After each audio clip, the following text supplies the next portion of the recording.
lucho por la verdad, la justicia y la razón, porque no existe opresión ni tanta desigualdad. Con coraje y dignidad de este mal hay que salir. Vamos a reconstruir y con cimientos bien firmes para que jamás en Chile esto se vuelva a vivir.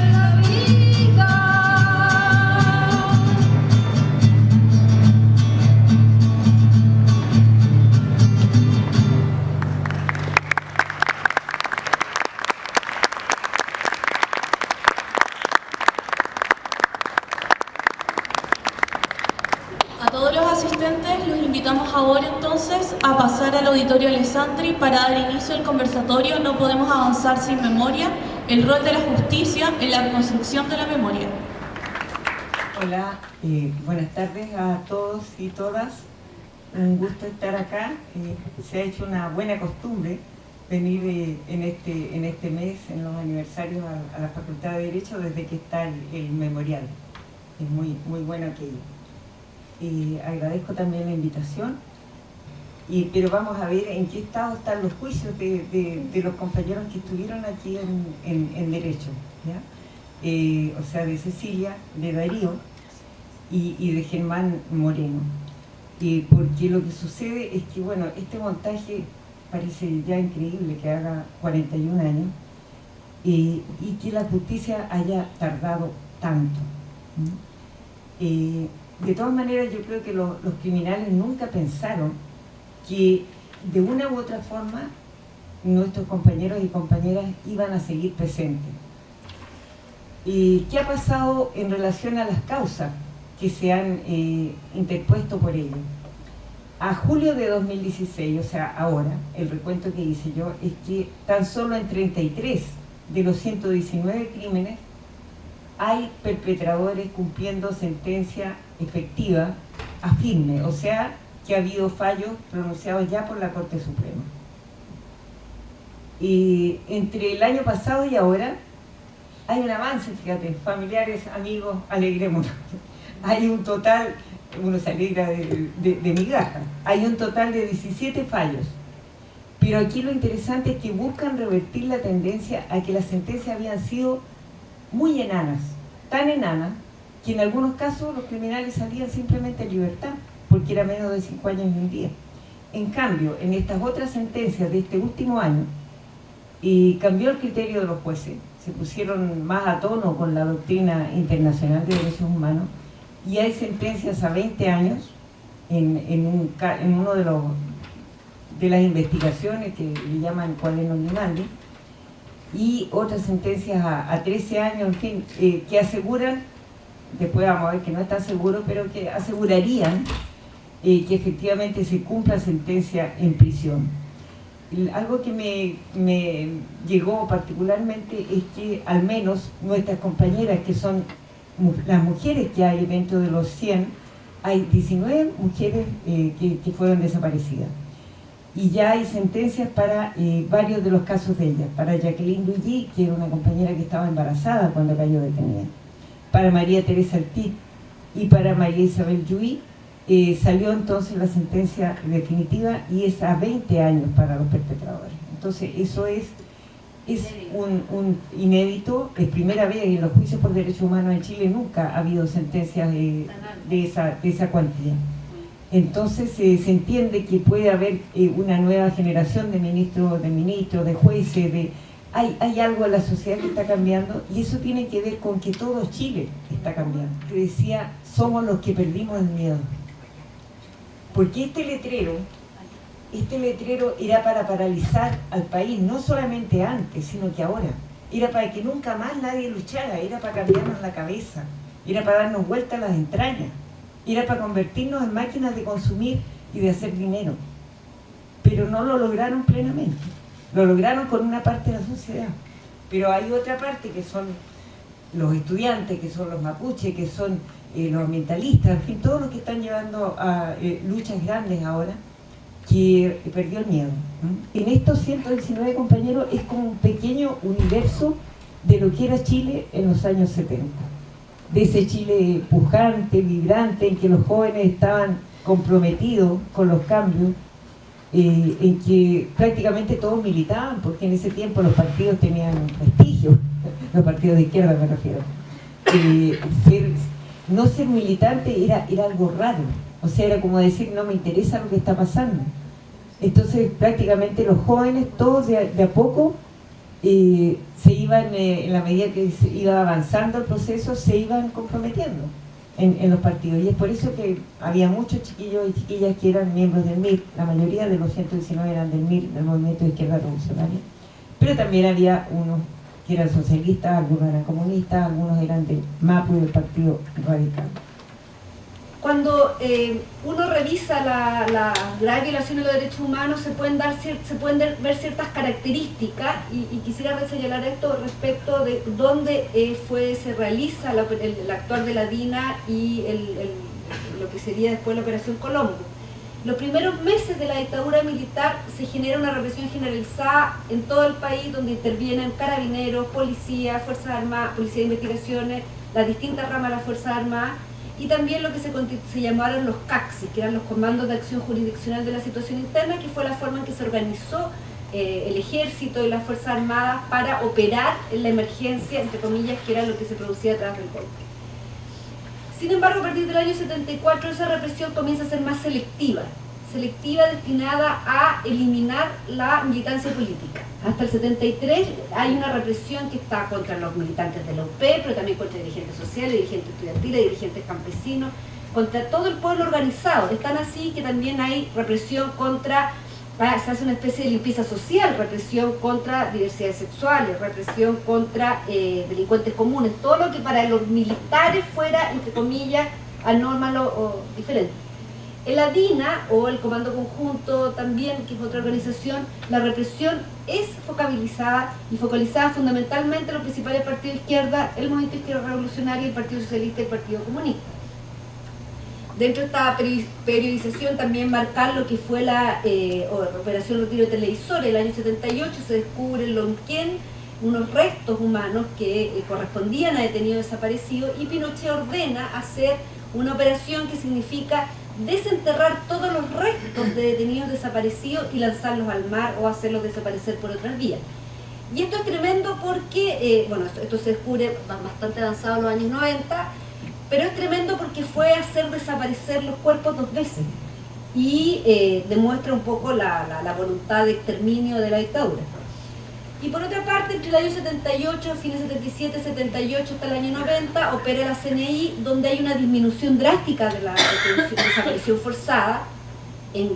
Yo creo que en parte a que la presión internacional, la acción de los familiares, la denuncia, las huelgas de hambre, etcétera, obligaron a la dictadura a cambiar su metodología, y lo que se usa son falsos enfrentamientos, en donde se hace parecer a las personas como si se hubieran enfrentado cuando habían sido asesinados.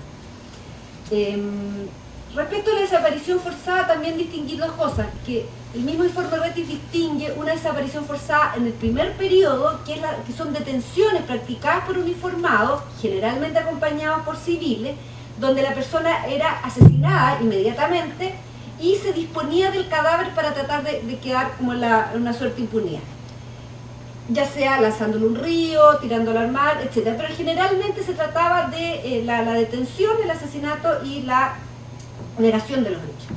Pero el informe Rettig distingue que en relación a la DINA hay un tipo especial de desaparición forzada, porque dice aquí hubo una voluntad de exterminio, que dice dirigida sistemáticamente y por motivaciones políticas en contra de ciertas categorías de personas. O sea, aquí hay una operación de exterminio dirigida en contra de determinados militantes que usan la desaparición forzada como herramienta. Y los primeros años de funcionamiento de la DINA, el año 74 hasta el principio del 75, fundamentalmente esa herramienta se utilizó en contra de militantes del Movimiento Izquierda Revolucionario por la operación. Y la Operación Colombo consiste, los familiares ya lo saben, pero fundamentalmente en publicar en medios extranjeros listas donde aparecen 119 personas, en medios que uno se llama LEA y el otro se llama ODIA, además como medio mítico, porque LEA, ODIA, 11-9 como 11 de septiembre, en el cual aparecen 119 militantes que habían sido tenidos desaparecidos por la DINA. Pero la Operación Colombo también costó, en una primera etapa, con tratar de hacer aparecer cuerpos muertos en Argentina, que aparecen calcinados en un auto y los tratan de hacer de aparecer como militantes chilenos, porque lo que estaban tratando de decir, miren, ustedes, estos de las familiares, la vicaría que andan denunciando ahí que hay desaparecidos, son mentiras, están muertos en Argentina, se murieron en otras partes. Es una operación comunicacional, pero de niveles dantescos, en el sentido que incluso significó que aparecieron 2 cuerpos en un auto en Argentina y tuvieron que viajar los familiares para ver si eran sus familiares. Era absolutamente un montaje burdo, pero implicó 2 personas muertas, que yo no, hasta el día de hoy no sé si tú, Lucía, sabes quién eran las personas realmente que habían asesinado y que aparecen los cuerpos, digamos. Pero No eran argentinos. eran argentinos, claro, pero de esos pobres argentinos, quién sabe que... Claro, la Corte Suprema va cambiando composición también, porque Pinochet al salir en los 90 se habían asegurado una corte amarrada que con el tiempo va cambiando. ¿Por qué digo esto? Porque en el fondo el Poder Judicial ha sido débil. Tenemos durante muchos años, en el año 2005 y 2012, hay un periodo en que se aplican penas muy bajas, hay deficiencia en las investigaciones, hay muchas investigaciones en que siempre se condenaba y se procesaba a 3 o 4 agentes de la DINA, que eran los malos de siempre, que aparecían en todas las causas, como que si la DINA hubieran sido ellos 4, lo cual era completamente absurdo. Desafíos faltan muchos. Lamentablemente muchas causas ya están cerradas porque se investigó y se logró determinar que la víctima fue detenida, fue llevada a un recinto de detención y después sacada de ese recinto de detención. Por ejemplo, la víctima fue detenida, fue llevada a Londres 38 y sacan un grupo de detenidos de Londres 38 y se pierde su destino. O desde Cuatro Álamos, o desde Villa Grimaldi, o desde otros recintos. En base a esos antecedentes se logró condenar por secuestro calificado a los principales agentes involucrados.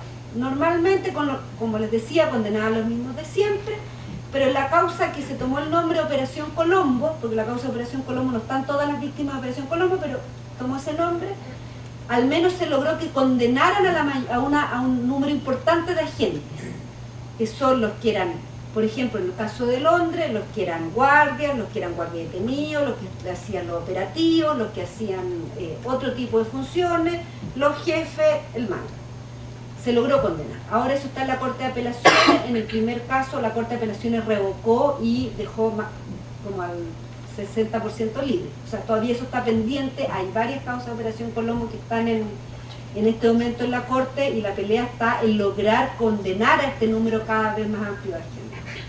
En ese sentido, la DINA fue una organización criminal con muchos miembros y cada uno cumplía labores distintas. Efectivamente, había uno que detenía, otro que cuidaba, entre comillas, a los detenidos, otros que torturaron y otros que los sacaron, y había jefes y había distintas estructuras como el ejército, la Fuerza Armada, distintas estructuras de mando. Sin embargo, seguimos con la misma pregunta que se vienen haciendo los familiares desde el día 1 que los detuvieron. ¿Dónde están? ¿Qué pasó con ellos? ¿Dónde fueron asesinados? ¿Dónde están sus cuerpos? Y bueno, una de estas estrategias para tratar de seguir avanzando en este camino es se han interpuesto nuevas querellas, 2 particularmente, una asociada a Colonia Dignidad y otra interpuesta por el sitio de Memorias Londres 38, que en el fondo está pidiendo investiguemos qué pasó después de que fueron sacados de los recintos. Creemos que es un avance lo que se logró en Colombo en cuanto a la determinación de los recintos y los agentes que participaban en los recintos, pero que todavía falta, ya se ha avanzado, de determinar las estructuras represivas y, como se dice, avanzar en esto que se le ha dado por llamar, se ha llamado destino final, que es decir, qué pasó con los compañeros, dónde fueron llevados, qué pasó con sus cuerpos. Hay otros desafíos que también es importante señalar, que es que uno de ellos tiene que ver con lo que se llama autoridad inmediata, es decir, quienes dieron las órdenes, quienes se beneficiaron de esta situación represiva. quienes coordinaron, quienes permitieron y ocultaron estos crímenes.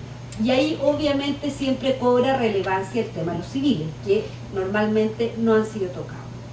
Por otra parte, también ha sido es importante avanzar en, y lo que se está tratando de hacer en Londres 38, con Colonia Dignidad, es en el fondo sistematizar la información. Todavía hay deuda en cuanto a la sistematización de la información que tenemos mucha información dispersa. Y bueno, y por otra parte, el tema de los pactos de silencio es un tema que es tremendo, porque lo que hay no es solo que, o sea, cada persona que ha cometido un delito tiene derecho a no autoinculparse, es un derecho humano básico fundamental. El problema con que no hemos encontrado son redes de protección, o sea, verdaderos mecanismos y operaciones para ocultar la verdad.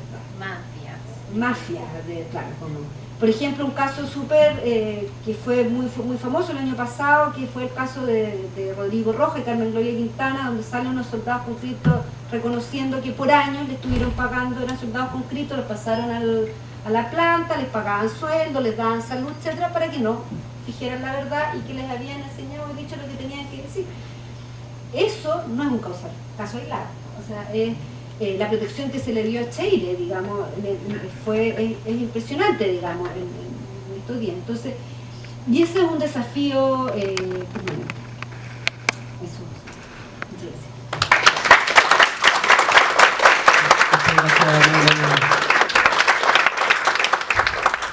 Ya, primero me gustaría agradecer a los organizadores de esta tan necesaria semana de conmemoración de los 41 años de la Operación Colombo en la Escuela de Derecho, que muchas veces olvida de repente que es la universidad pública por excelencia.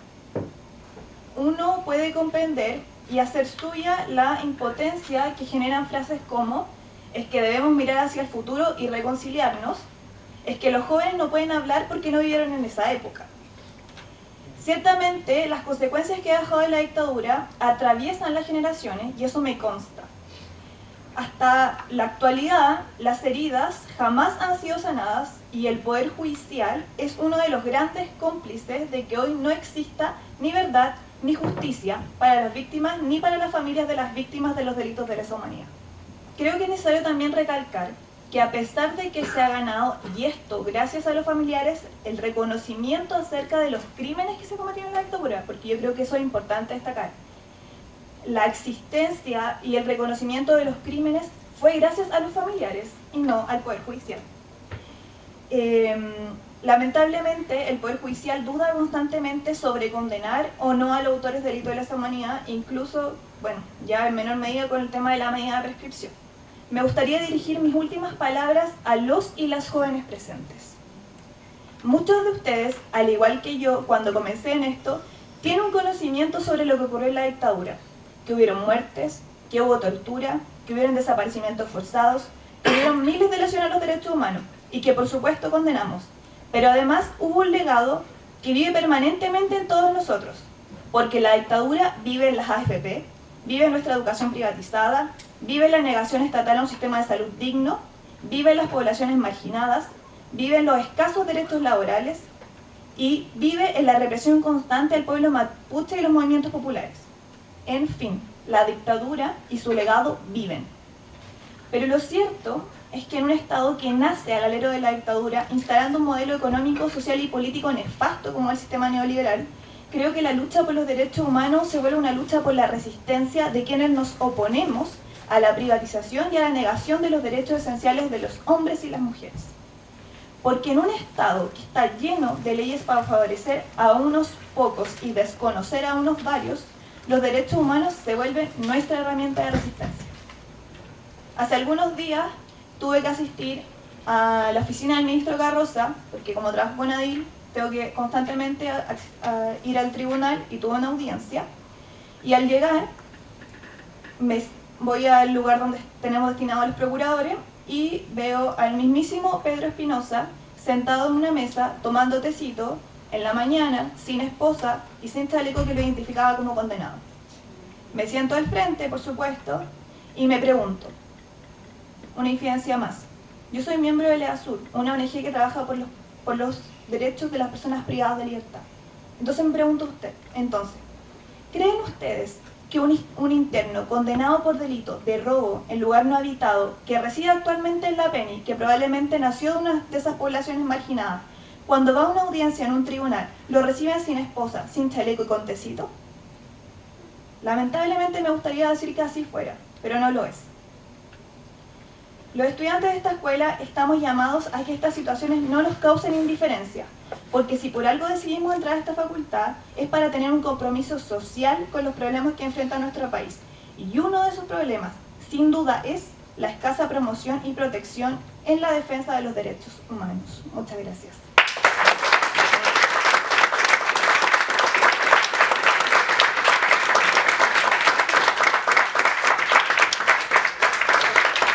Muchas gracias, Catalina.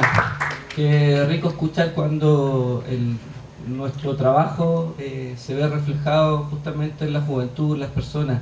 Muchas gracias por tus reflexiones y por hacer tuyas también las reflexiones de todas las personas que hemos estado presentes en esta lucha. Tener claro que la memoria no tiene dueño y tampoco la búsqueda de la justicia. Entonces confiamos también en el futuro y en el legado que viene.